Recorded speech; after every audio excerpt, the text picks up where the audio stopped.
Bonjour à toutes et à tous. Je vais vous proposer pour cette 4e semaine de confinement une vidéo en plus des différents supports de correction, c'est-à-dire que vous retrouverez en PDF ou en version Word, afin de vous aider à corriger au fur et à mesure certains exercices et vous aider aussi à avancer dans la séance. Donc, comme vous avez pu le remarquer, avant les vacances, on a travaillé sur la partie lecture, dans la séquence 4, comment dire l'amour en poésie, et là on va attaquer la partie langue, donc on va essentiellement travailler sur la conjugaison et l'orthographe. Je vous propose donc la séance 5, conjugaison, les temps du récit au présent, et pour commencer, l'exercice d'observation. Donc à la différence du document PDF, ici on va avancer pas à pas, donc je vais lire les différents supports et vous aider à répondre et potentiellement vous apporter des explications sur les réponses, chose que vous ne pouvez pas avoir en PDF parce que je trouve que c'est trop long à écrire et que je ne suis pas bien sûre que vous finirez par lire toutes ces explications, ni même qu'elles soient claires. Donc vous avez pu remarquer que le texte est une lettre. Évidemment, j'ai fait exprès de choisir ce support puisque vous devez vous-même rédiger une lettre. Et donc, je vais attendre de vous, par exemple, que vous utilisiez les temps qui doivent figurer, théoriquement, dans une lettre. Et donc, c'est pour ça que je vous propose de travailler dessus cette semaine et quand vous réécrirez au propre, d'utiliser les différents temps qu'on aura vus ensemble, qu'on aura travaillé ensemble. Donc, c'est un extrait d'un roman écrit par Valérie Zenaté en 2005 et ça s'intitule « Une bouteille dans la mer de Gaza ». Donc vous avez dû voir dans le contexte que c'est une narratrice qui s'appelle Tal, qui a 17 ans, qui vit en Israël dans une ville qui s'appelle Tel Aviv. C'est un pays du Moyen-Orient. Et c'est un pays également qui est en conflit avec la Palestine.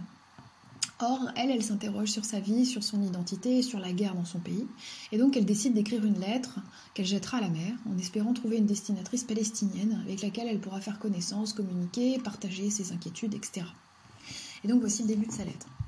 « Cher toi, si un jour tu lis cette lettre, tu sauras déjà certaines choses sur moi. Tu connaîtras mon nom, mon âge, la profession de mon père, le nom de ma meilleure amie. Moi, j'ignore tout de toi. J'imagine que tu as de longs cheveux bruns, des yeux noisettes, et j'ignore pourquoi un air rêveur. J'imagine que tu es souvent triste. J'imagine que tu as le même âge que moi, mais j'ignore si, à 17 ans, tu te sens très vieille ou très jeune. J'imagine que les battements de ton cœur s'accélèrent parfois. Mais quand? Pour qui? J'imagine que tu te demandes, comme moi, qui tu seras dans 10 ans, et que tu ne peux rien voir de précis. J'imagine que tu as peut-être un grand frère que tu adores comme moi. Tu vois ? J'ai commencé à écrire ces pages juste après l'attentat qui a eu lieu près de chez moi. Aujourd'hui encore, j'entends le terrible boom, et pas une heure ne passe sans que je voie le visage souriant et les cheveux lisses de la jeune future mariée. Tu sais sûrement que lorsqu'il y a un attentat, tout le monde se demande comment les Palestiniens peuvent faire ça, tuer des innocents. Moi aussi, je me suis souvent posé la question. Et puis je me suis dit que ça ne rime à rien de dire les Palestiniens, que chez vous, comme chez nous, il y a forcément des gros et des maigres, des riches et des pauvres, des bons et des cons. J'ai plein de peur et plein d'espoir en t'écrivant. Je n'ai jamais écrit de lettre à quelqu'un que je ne connais pas. Je ne suis pas sûre de parvenir à te dire ce que j'aimerais te dire. Tu déchireras peut-être cette lettre. Je crains que tu ne ressentes que de la haine en entendant le nom d'Israël. Pour commencer, je vous ai proposé une question de compréhension générale, simplement en vous demandant de faire le film mental de ce texte afin que vous vérifiez que vous avez compris qui parle, à qui on parle, où se passe la scène, quand elle se passe et que fait la narratrice et pourquoi. Ensuite, on passera aux questions de conjugaison. Donc tout d'abord, vous avez utilisé sûrement le contexte et le texte pour dire que la narratrice est Tal, une jeune israélienne de 17 ans qui vit à Tel Aviv. Donc on apprend qu'elle a 17 ans puisqu'à un moment donné, elle dit « J'imagine que tu as le même âge que moi, mais j'ignore si à 17 ans tu te sens très vieille ou très jeune » dans le début du texte. On comprend également qu'elle souhaite s'adresser à une jeune fille palestinienne, mais le ou la réel destinataire ou destinatrice de la lettre est inconnu lorsqu'elle écrit cette lettre. Et elle dit d'ailleurs « J'ai plein de peur et plein d'espoir en t'écrivant, à la fin, je n'ai jamais écrit de lettre à quelqu'un que je ne connais pas, je ne suis pas sûre de parvenir à te dire ce que j'aimerais te dire. » Et on comprend également a priori que c'est une jeune fille à qui elle s'adresse, puisqu'elle dit « J'imagine que tu as de longs cheveux bruns, des yeux noisettes », mais également elle dit « Tu te sens très vieille ou très jeune », et là on comprend bien qu'elle est en train de s'adresser à une fille et non pas à un garçon. Donc c'est ce qu'elle projette en tout cas. On comprend également que Tal écrit depuis chez elle, en Israël, à Tel Aviv. puisqu'elle parle de l'attentat. Tu sais sûrement que lorsqu'il y a un attentat, tout le monde se demande comment les Palestiniens peuvent faire ça. Donc elle est de l'autre côté.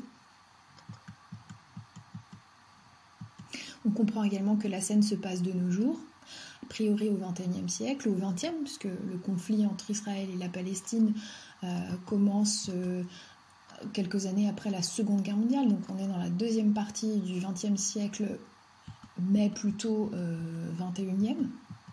On peut s'appuyer sur la date d'écriture 2005 du roman, mais bon, ça ne suffit pas en tout cas comme preuve. Donc voilà, on peut dire 20e ou 21e siècle. La narratrice écrit une lettre dans laquelle elle se présente et elle explique son projet, écrire une lettre à une Palestinienne avec laquelle elle espère faire connaissance de manière pacifique pour comprendre ceux qui se présentent dans son pays comme des ennemis, puisque évidemment à la fin du texte, elle réfute bien le fait que eh bien, ce n'est pas parce qu'on est palestinien que forcément moi je vais considérer que vous êtes mes ennemis. Comme elle dit, et puis je me suis dit que ça ne rime à rien de dire les Palestiniens, que chez vous comme chez nous, il y a forcément des gros et des maigres, etc. etc. Alors, B, la conjugaison. On en vient au vif du sujet. Je vous ai demandé de relever tous les verbes conjugués et de les classer par temps et par mode.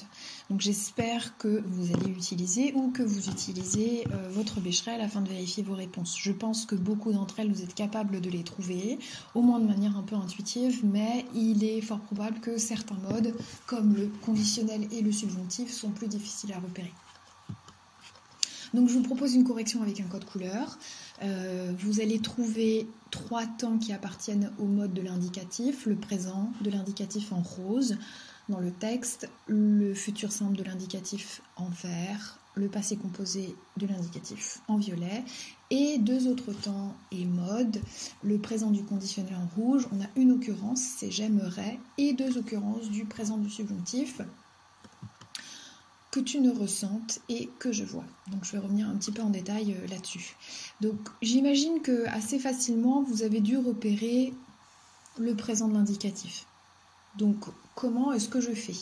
Les terminaisons du présent de l'indicatif sont différentes en fonction des différents groupes de verbes, mais il suffit de reprendre n'importe quel verbe et de le placer dans une phrase que je commence par maintenant je.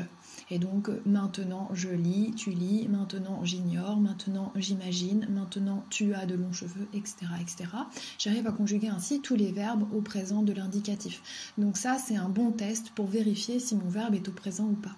Donc vous avez dû voir dans le texte les verbes comme tu lis, j'ignore, j'imagine, tu as, tu es, tu te sens, les battements de ton cœur s'accélèrent, tu ne peux rien voir, tu vois, j'entends, tu sais, les Palestiniens peuvent, tout le monde se demande, ça ne rime à rien, etc.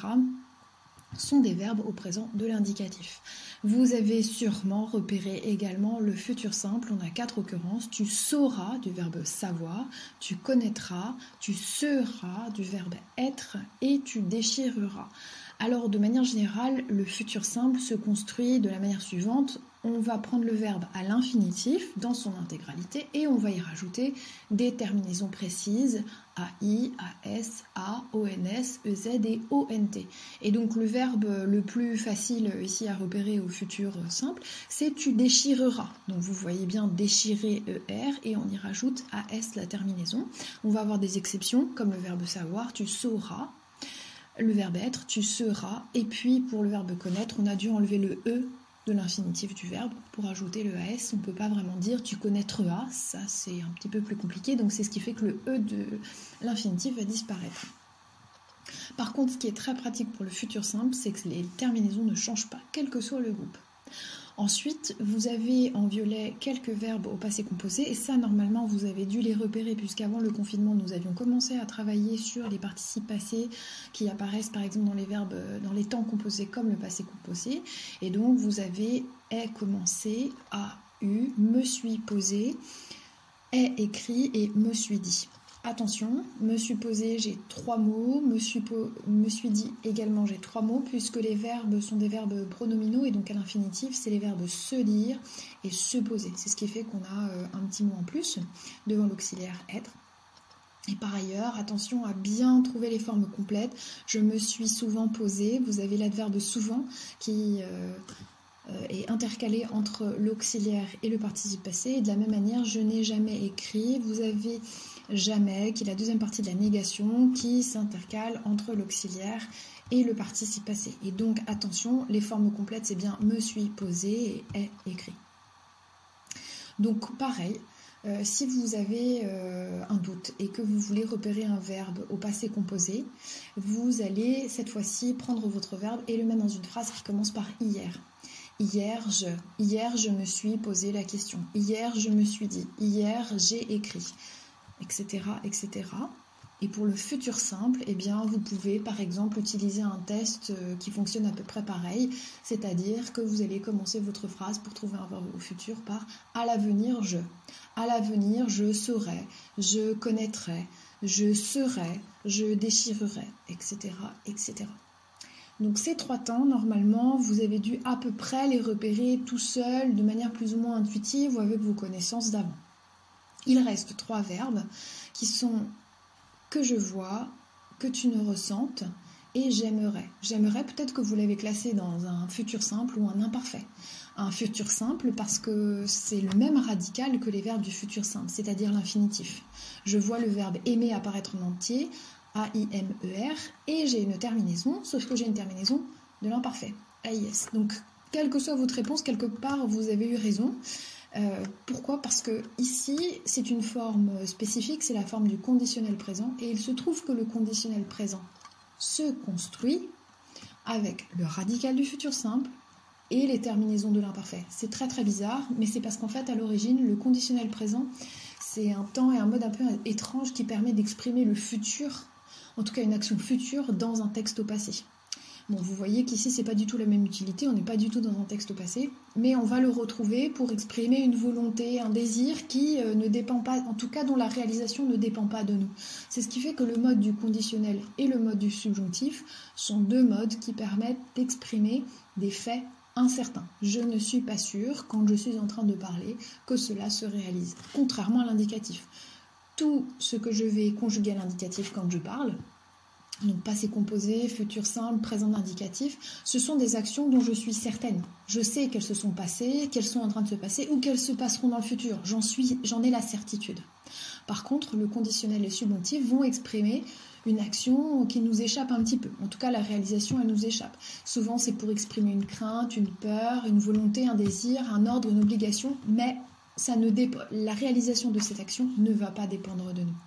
Et donc ici, j'aimerais, voilà, on est clairement sur l'expression d'un désir, et je crains que tu ne ressentes, on est par exemple sur l'expression d'une peur. Et donc je vais avoir 2 possibilités. La deuxième, donc à part le conditionnel, va être le subjonctif présent, et c'est une construction qui se fait toujours en proposition subordonnée, c'est ce qui fait que j'ai toujours la conjonction de subordination que devant. Et quand vous regardez dans le Becherel, tous les verbes qui se conjuguent au subjonctif, devant, la première chose que vous voyez apparaître, ce n'est pas le pronom personnel je, tu, il, c'est que. Que je, que tu, qu'il, etc., etc. Parce que c'est une construction qui ne se fait que dans les propositions subordonnées. Ça, on y reviendra, mais plus tard. Donc ça, vous gardez cette idée-là de côté. Par contre, vous devez avoir en tête que le subjonctif, c'est quelque chose qui va me permettre d'exprimer un ordre, une crainte, une volonté, et que je vais devoir utiliser le « que » devant à chaque fois pour le conjuguer. Et ici, j'ai également les terminaisons qui caractérisent le subjonctif. Ça aussi, c'est plutôt facile. Quel que soit le groupe, les terminaisons sont toujours les mêmes. Donc pour la première personne du singulier, même si je suis dans le 3e groupe pour le verbe voir, voir prend un E, ce n'est pas je vois S, et là on serait au présent indicatif, c'est que je vois O-I-E. De la même manière, le verbe ressentir, qui est également un verbe du 3e groupe, la terminaison pour la 2e personne du singulier, c'est-à-dire tu, sera toujours ES. Et donc je vais avoir que tu ressentes, que tu ne ressentes, ES. Ça, c'est pour les précisions. On reviendra sur les terminaisons plus précisément plus tard. En tout cas, voilà, vous avez un aperçu de la correction de la plus grosse question de cet exercice. Et j'espère que les explications auraient été un peu claires, en tout cas pour vous aider à repérer les verbes qui ont été un peu difficiles à trouver.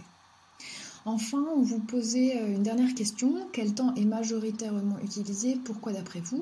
Je pense que vous voyez très clairement en regardant le texte de la correction que le temps qui est le plus utilisé est évidemment le présent. Je peux dire le présent de manière générale, puisque j'ai le présent de l'indicatif, du subjonctif et du conditionnel, mais que c'est majoritairement le présent de l'indicatif. Alors pourquoi ? Parce que c'est le temps que j'utilise quand je veux établir un dialogue ou quand je suis en train de dialoguer avec quelqu'un. Le présent, ici, vous avez ce qu'on appelle un présent d'énonciation. C'est une des valeurs du présent de l'indicatif, un de ses usages, comme on avait vu pour le passé simple et l'imparfait. Bien là, pour le présent, on appelle ça un présent d'énonciation. C'est le moment où on énonce, où le locuteur parle et qu'il s'adresse à quelqu'un d'autre. Donc je vais nécessairement utiliser plutôt le présent de l'indicatif. Mais comme vous pouvez le voir, de manière spontanée, on n'utilise pas uniquement le présent de l'indicatif.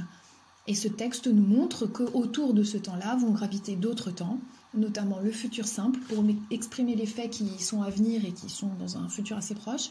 Je vais utiliser le passé composé pour parler des actions qui viennent de s'achever il n'y a pas très très longtemps. Et d'ailleurs, rappelez-vous, l'auxiliaire au passé composé est au présent, donc parce que justement c'est lié à la situation présente. Et je vais utiliser tous les autres présents. Alors ici, on n'a pas d'impératif présent, mais ça aurait pu être le cas. Mais on a du coup le subjonctif présent et le conditionnel présent qui vont rentrer donc dans tout ce système des récits au présent. Voilà, donc je vous propose de poursuivre ce travail en complétant le bilan à trous sur le document PDF ou en recopiant manuellement si vous n'avez pas d'autres possibilités et éventuellement si vous avez du mal de consulter la vidéo également sur le bilan à trous pour vérifier que tout est clair, pour vous corriger également, pour vérifier que vous n'avez pas écrit des bêtises. Ça va vous permettre ensuite de fabriquer vos tableaux de conjugaison. C'est le travail suivant et ensuite de faire les exercices d'entraînement. Bon courage à tous et à toutes.